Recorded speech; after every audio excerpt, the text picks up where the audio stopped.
He's been an outspoken voice in the Republican Party on some of these big foreign policy issues. Congressman, welcome. Thank you, David. Thank you very much. Let's talk about the spying. I mean, there's a view in some quarters. It's interesting. It's bringing together kind of the liberal left and the libertarian right that believe that U.S. spying is out of control. Is it undercutting America's reliance on allies for cooperation on anything from economic reform to chasing terrorists? Does it have to be reined in?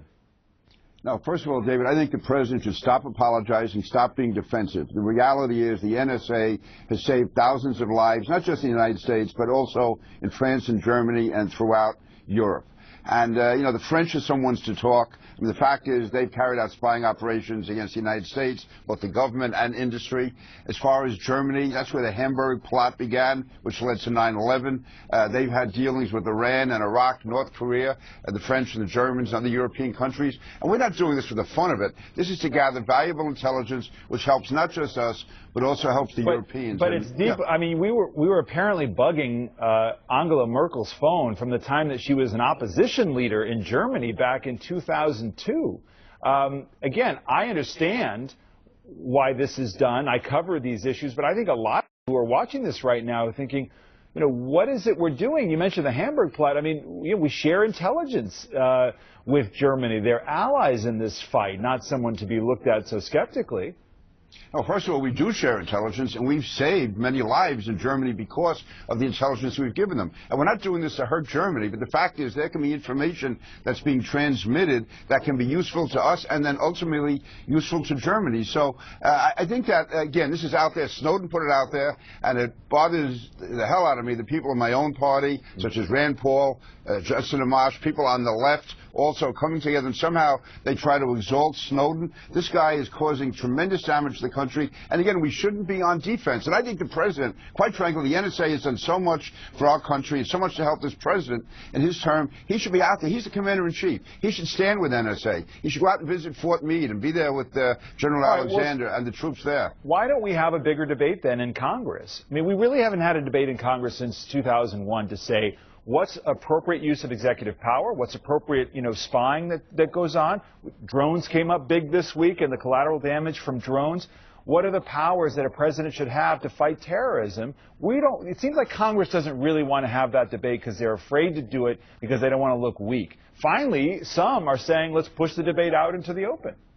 Well, I'm not afraid of anything, but again, if we go too much in the open, then we let the enemy know what's going on, and we create problems. The idea is you have to have a strong defense. We have to have strong spying, if you want to call it, strong surveillance. And as far as the use of drones, the fact is, every war there is collateral damage. Unfortunately, innocent people are killed. But the efforts that the U.S. takes to protect innocent lives, I say, is unprecedented. If you want to go back to Dresden and Hamburg and what happened in World War II, where thousands and thousands of civilians were killed. The fact is, this has kept Americans alive. It's also helped people in the Middle East. So I think we should stop being apologetic for drones. Tell Rand Paul to stop doing overnight filibusters on people being killed with drones at Starbucks. We should be standing by our military, standing by the intelligence agencies. And I said the president should go out to Fort Meade. If he can find the time to go to Junior's Cheesecake with Bill de Blasio, he can find time to go to Fort Meade and stand with General Alexander. We have to stop being so defensive. I want to touch on something else in Andrea's piece quickly, which is, what would you say to reassure the Saudis and other Sunni Muslim regimes who believe that the U.S., by not doing enough on Syria, by opening up talks with Iran, are essentially turning their back on traditional alliances and empowering Iran? And again, it's important to point out the Sunni-Shiite split within the Islamic world is huge right now, and that's why the Saudis are so concerned.